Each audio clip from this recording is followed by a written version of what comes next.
Good morning, everybody. Chester ARP Church Devotional Podcast. Thanks for being with us. We'll get started in just a second.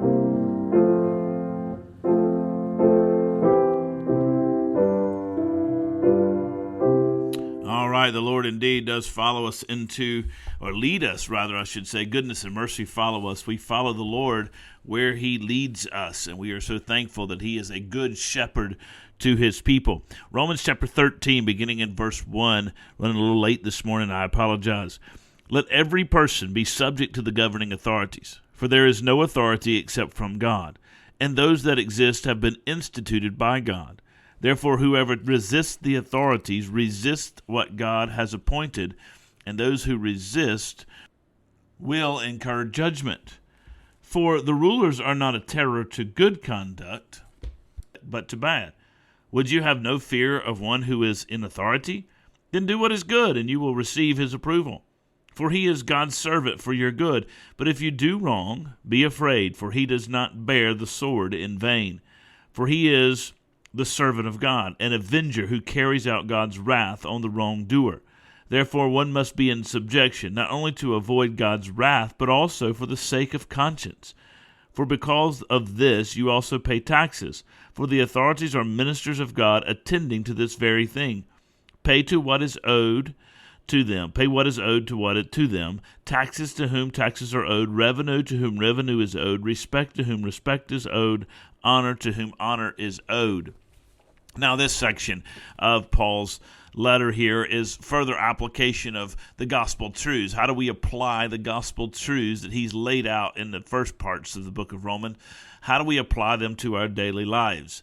And in this particular case, he's moving into a section of how do we submit to the authorities that are over us.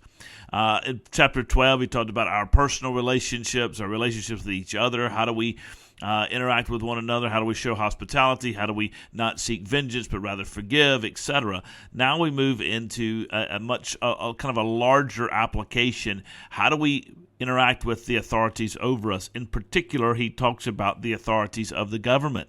Now, there's several things he says about them. Number one, be subject to governing authorities, and that word subject historically in Paul's writing means obey.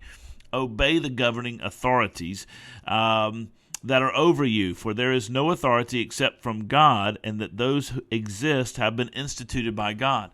In other words, the government that has been placed over us in our country, in America, in the modern world, 21st century America, we have a government that has been elected. It is elected by the people, for the people, and of the people. And so that government has been elected, but even still, that government has been given authority through the rule of law, with reference to the Constitution, etc. Through the rule of law, that government has been given authority by God. There is no authority in this world except that which is given by God, right?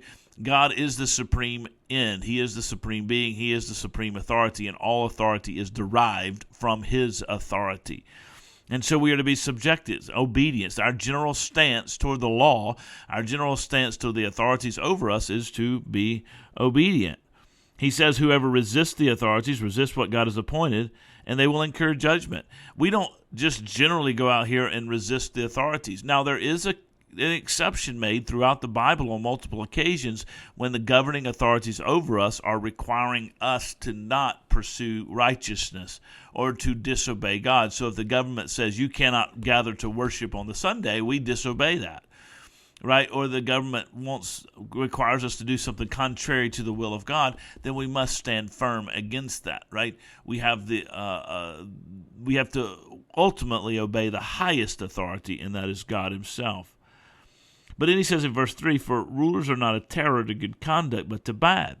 In other words, if the rulers are put in place by God on His authority, they're to deter bad conduct, not good conduct. So, if you're doing what's right, being kind and obeying the law and helping people and being generous and doing those things that were laid out for us in Romans chapter 12, then the government's going to leave you alone, right? That's the idea.